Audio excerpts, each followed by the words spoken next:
Hello everyone, आप सभी का आपके अपने यूट्यूब चैनल पे स्वागत है। जैसा कि आप सभी को पता होगा कि हम यूपी टेट के प्रीवियस ईयर क्वेश्चंस को लेकर आपके समक्ष आ रहे हैं। इसमें हमने साइकोलॉजी का और हिंदी का कंप्लीट कर लिया है। जैसा कि आप लोगों ने बाल विकास का मैराथन भी देखा होगा और साथ में सिंगल सिंगल वीडियो भी देखी होंगी पर ईयर का। हमने 2011 से लेकर 2021-22 तक सभी पेपर जो है आपके समक्ष उसको हिंदी और पर्यावरण का हिंदी और साइकोलॉजी का कंप्लीट कर लिया है। अब हम आज जो है पर्यावरण का स्टार्ट कर रहे हैं और पर्यावरण में जितने भी क्वेश्चन बनते हैं सभी को जो है यहाँ पर कंप्लीट किया जाएगा। और हर ईयर का आप लोगों ने प्रीवियस ईयर क्वेश्चन देखा होगा और आपने पाया होगा कि बहुत सारे क्वेश्चन जो हैं रिपीट हुए हैं। ठीक है ना। तो चलिए स्टार्ट करते हैं आज का क्वेश्चन। इसके बाद जो है मैथ का लेंगे, मैथ के बाद संस्कृत और इंग्लिश रह जाएगा तो उसको भी इक्वली ले लिया जाएगा। ठीक है, चलिए स्टार्ट करते हैं। और आज का क्वेश्चन जो है पर्यावरण का, ये 2011 का पेपर है और 2011 के पेपर का पहला क्वेश्चन यहाँ पर देख सकते हैं। लवण जो जल का अवशोषण करता है कहलाता है ऑप्शन ए हाइग्रोस्कोपिक लवण, ऑप्शन बी अनहाइड्रस लवण, ऑप्शन सी हाइड्रोफिलिक लवण, ऑप्शन डी हाइड्रोफोबिक लवण। तो इसका करेक्ट आंसर क्या हो जाएगा? हाइग्रोस्कोपिक लवण। हाइग्रोस्कोपिक लवण को क्या कहते हैं? लवण जो जल का क्या करता है? अवशोषण करता है। तो हाइग्रो मीन्स यहाँ पर क्या होता है? अवशोषण करना या फिर सोख लेना। स्कोपिक का मतलब ये होता है सोखना। तो इसका क्या मतलब हो जाएगा? हाइग्रोस्कोपिक लवण। ऑप्शन ए जो है करेक्ट आंसर होगा। आगे बढ़ेंगे, क्वेश्चन नंबर 21 है, 122 पे चलेंगे। 122 पे, क्वेश्चन नंबर 122 पे आते हैं। यहाँ जो एक्सप्लेनेशन देख लीजिएगा। एक्सप्लेनेशन जो है मोस्ट भी इम्पॉर्टेंट है, इसलिए एक्सप्लेनेशन को आप स्किप नहीं कर सकते। ठीक है, अगला क्वेश्चन देखें, क्वेश्चन नंबर 22 पे। क्वेश्चन नंबर 22 आप देख पा रहे हैं, एक मिनट ऊपर कर लेते हैं।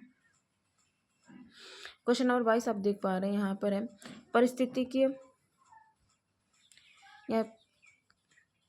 पारिस्थितिकीय तंत्र एवं प्राकृतिक अधिवासों को संरक्षण तथा उनके प्राकृतिक वातावरण में प्रजातियों का जीवन क्षम जनसंख्या का रख रखाव एवं प्रतिप्राप्ति के लिए प्रयुक्त पद हैं। तो इसे स्वस्थाने संरक्षण कहा जाता है। इसका करेक्ट आंसर ऑप्शन बी जो हो जाएगा। इन सबको थोड़ा सा पढ़ना पड़ेगा ताकि आपको नॉलेज हो। ठीक है ना। आगे बढ़ेंगे, क्वेश्चन नंबर एक्सप्लेनेशन यहाँ पर देख लीजिएगा। आगे बढ़ते हैं, क्वेश्चन नंबर 123 पे। 123 क्वेश्चन नंबर का ऑप्शन भी यहाँ पर देख लेंगे। क्वेश्चन नंबर है 123, समुद्री कच्छपों यानी कछुआ की बात कर रहे हैं। समुद्री कछुआ को जीवंत जीवाश्म कहा जाता है क्योंकि मतलब लिविंग फॉसिल्स कहा जाता है क्योंकि वे 150 मिलियन वर्षों से अधिक समय से पृथ्वी पर उपस्थित हैं। भारतीय उपमहाद्वीप के जल भागों में पाए जाने वाला 5 प्रजातियों में के समुद्री कच्छप यानी समुद्री कछुए के सबसे अधिक जनसंख्या किसकी है? तो ये भी थोड़ा सा पता होने की बात है। तो ओलिविया रिडले की जो है जनसंख्या सबसे अधिक है। ठीक है ना। तो आगे क्वेश्चन पे बढ़ेंगे। क्वेश्चन नंबर 124 देख सकते हैं। 124 है, विश्व उष्मायन के लिए निम्न से कौन सा एक कारक है? तो विश्व का उष्मायन यानी ग्लोबल वार्मिंग के लिए क्या कारण है? वाहनों से निकलने वाली गैसें, पेड़ पौधों से निकलने वाली गैसें, भट्टियों से निकलने वाली हवा, रसोई गैस।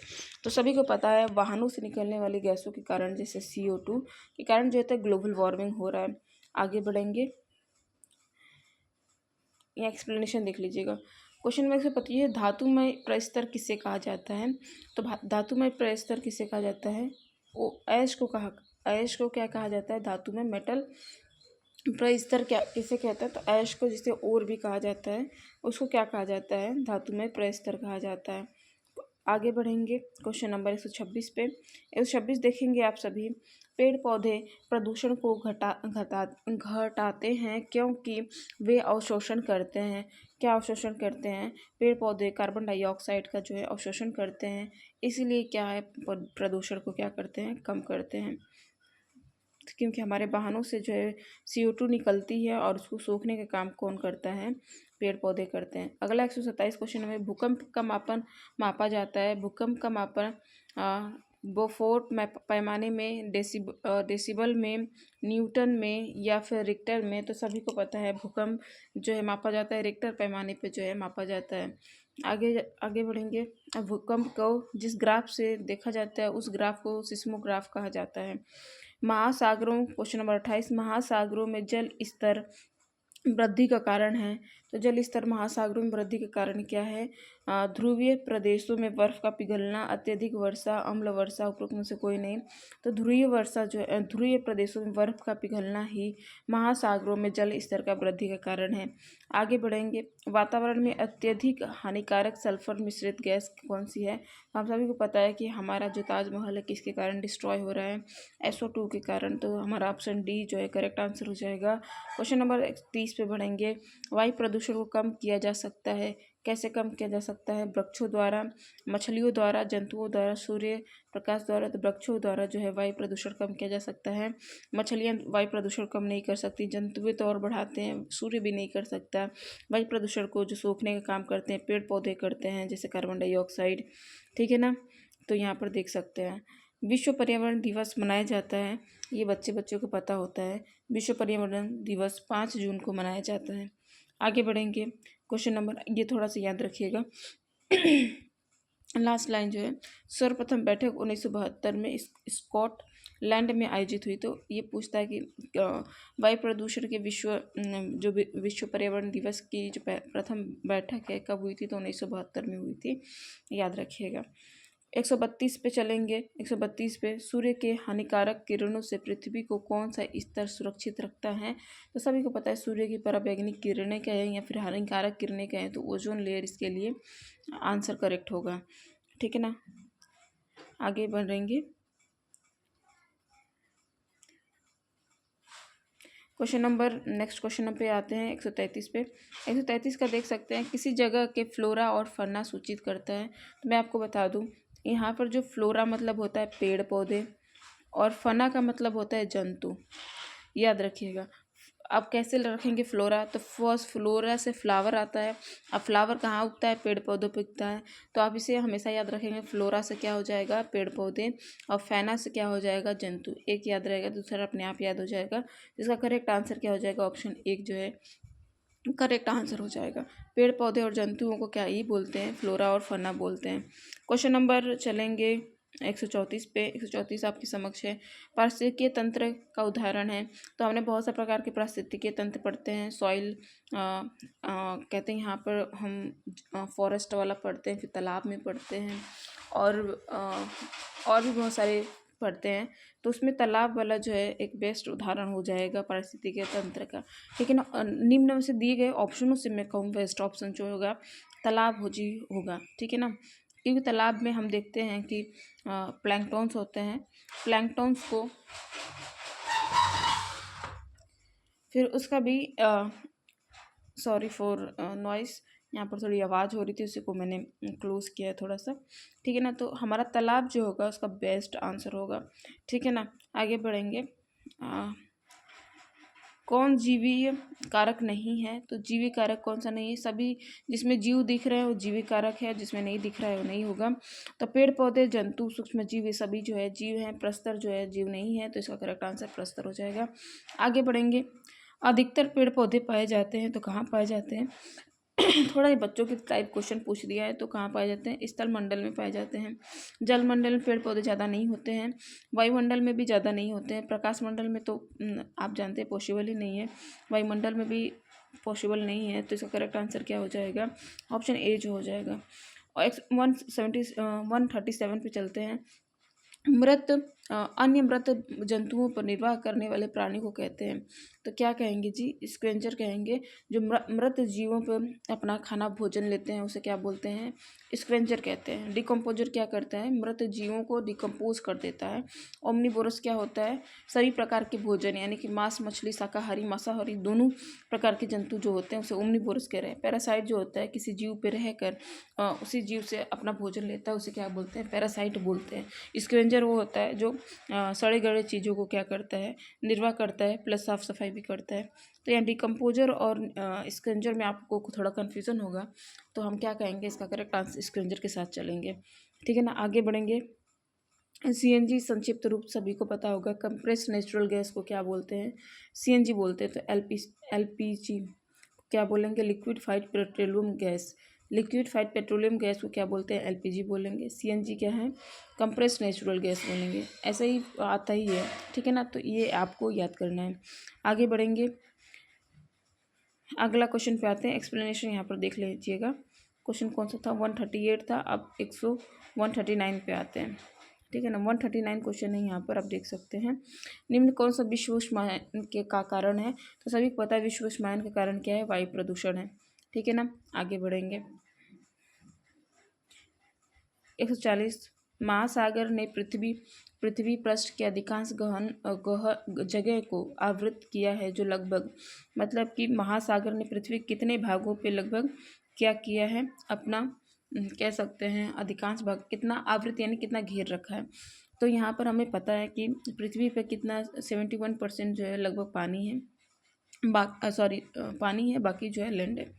उसमें भी हम कह सकते हैं कि 97% जो होता है खारा पानी है, और 2% कुछ कर जो है मीठा पानी। उसमें से 1% जो है पीने योग्य है, बाकी पानी जो ग्लेशियर में 2% जो है, 3% बचा तो 2% जो है ग्लेशियर में स्थिर है। तो यहाँ पर अगर हम बात करते हैं तो पृथ्वी का अगर बात करें तो 3/4 जो है पानी जो है हमारे पृथ्वी पर है। लेकिन हमारे यहाँ पर क्वेश्चन है कि महासागरों में कितना है? तो महासागरों में है 2/3 पार्ट जो है महासागरों में है, ठीक है ना। लेकिन बात करें टोटल पृथ्वी पर जल की तो हमारा ऑप्शन ए जाएगा सही। लेकिन महासागरों की बात कर देंगे तो ऑप्शन डी जो है सही होगा। तो यहाँ पर करेक्ट आंसर ऑप्शन डी होगा। देखिए यहाँ पर थोड़ा आंसर जो पृथ्वी के परिप्रेक्ष्य में दिया है, 3/4 जो है पृथ्वी पर है, ना कि महासागरों में है। तो हम पूरे को लेकर चलेंगे, ठीक है ना। तो आगे बढ़ेंगे अगले क्वेश्चन पे। स्टेलाइट और स्टेलेग्माइट निक्षेपण होता है, तो ये कैल्शियम कार्बोनेट का है। आपको नाम से पता ही चल रहा है, जहाँ पर ये स्लेट समथिंग आ जाता है ना, वहाँ पर कैल्शियम कार्बोनेट का मोस्ट ऑफ द बातें होती हैं। मोस्ट ऑफ द जगह कैल्शियम कार्बोनेट ही होता है, तो कैल्शियम की बातें हो जाती हैं। तो यहाँ पर ऑप्शन सी जो है करेक्ट आंसर होगा। आगे बढ़ेंगे, क्वेश्चन नंबर 42 पे आते हैं। क्वेश्चन नंबर 42 है, निम्न में से कौन सा वायु प्रदूषण का एक उदाहरण है? धुआं, कुहासा, वाहनों से निकलने वाली गैस, जलती हुई लकड़ी या चारकोल से निकली गैस, उपरोक्त सभी। तो इसका करेक्ट आंसर क्या हो जाएगा? उपरोक्त सभी जो है वायु प्रदूषण का क्या है? कारण है। भारत तथा दूसरे देशों में प्रदूषण को रोकने के लिए बनाए गए नियम का प्रयोग रोकता है। तो किसका कागज़ को रोकता है, नायलॉन को रोकता है, चमड़े को रोकता है, ये प्लास्टिक को रोकता है। तो प्लास्टिक को जो है प्लास्टिक का यूज़ जो है रोका जाता है। तो इसका करेक्ट आंसर ऑप्शन बी हो जाएगा। आगे बढ़ेंगे, क्वेश्चन नंबर 144 पे। हवा में उपस्थित ऑक्सीजन का प्रतिशत है लगभग, तो सभी को पता होगा हवा में कितना प्रतिशत ऑक्सीजन है? तो 21% है। और नाइट्रोजन जो है 78% जो है नाइट्रोजन है, याद रखिएगा। और अन्य गैसेस में 1% में लगभग अन्य गैसेस जो है सभी आ जाती हैं। आगे बढ़ेंगे,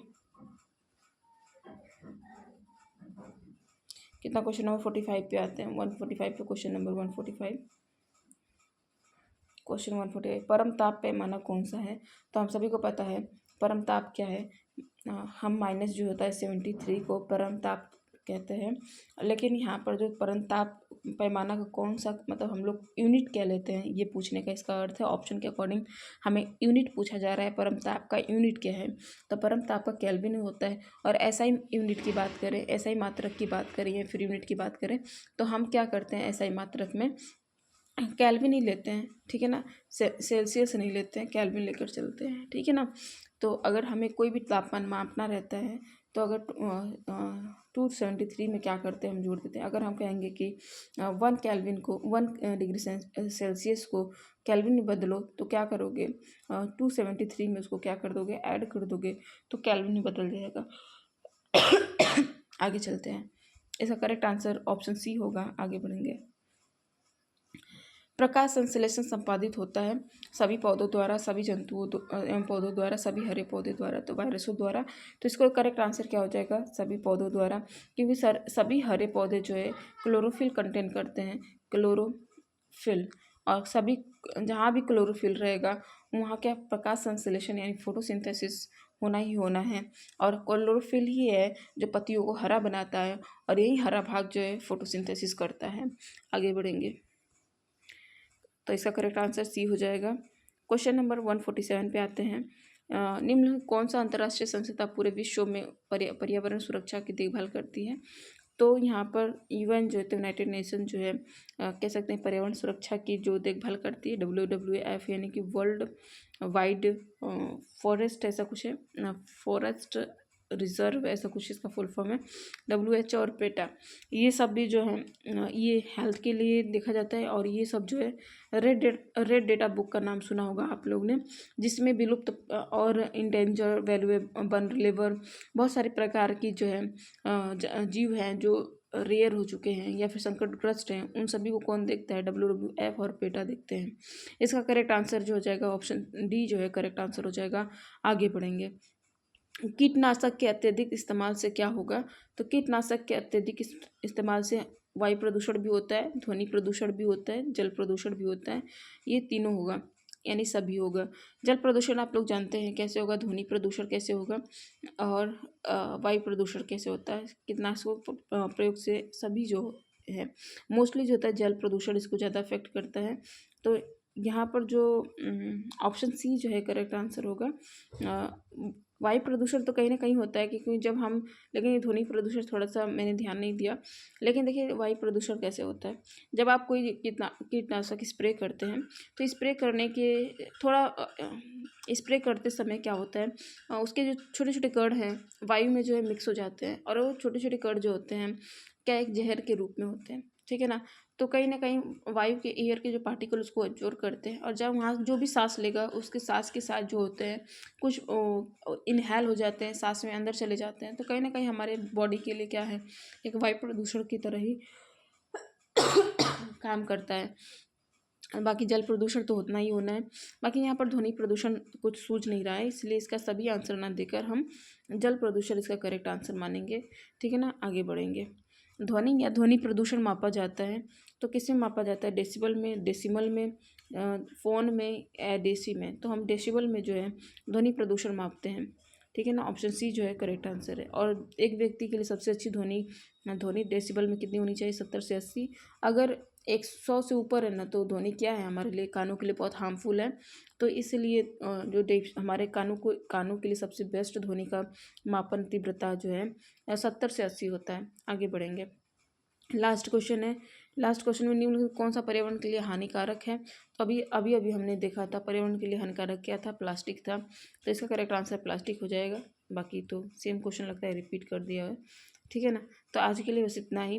बाय बाय, टेक केयर, धन्यवाद। आप लोगों को देखिए प्रीवियस ईयर क्वेश्चन की इंपॉर्टेंस समझिएगा और आई होप कि आप इसको एंजॉय करेंगे। और आपके समक्ष जो मेरा यही टारगेट है कि सभी जो PYQ है रख दूँ। धन्यवाद, बाय बाय, टेक केयर।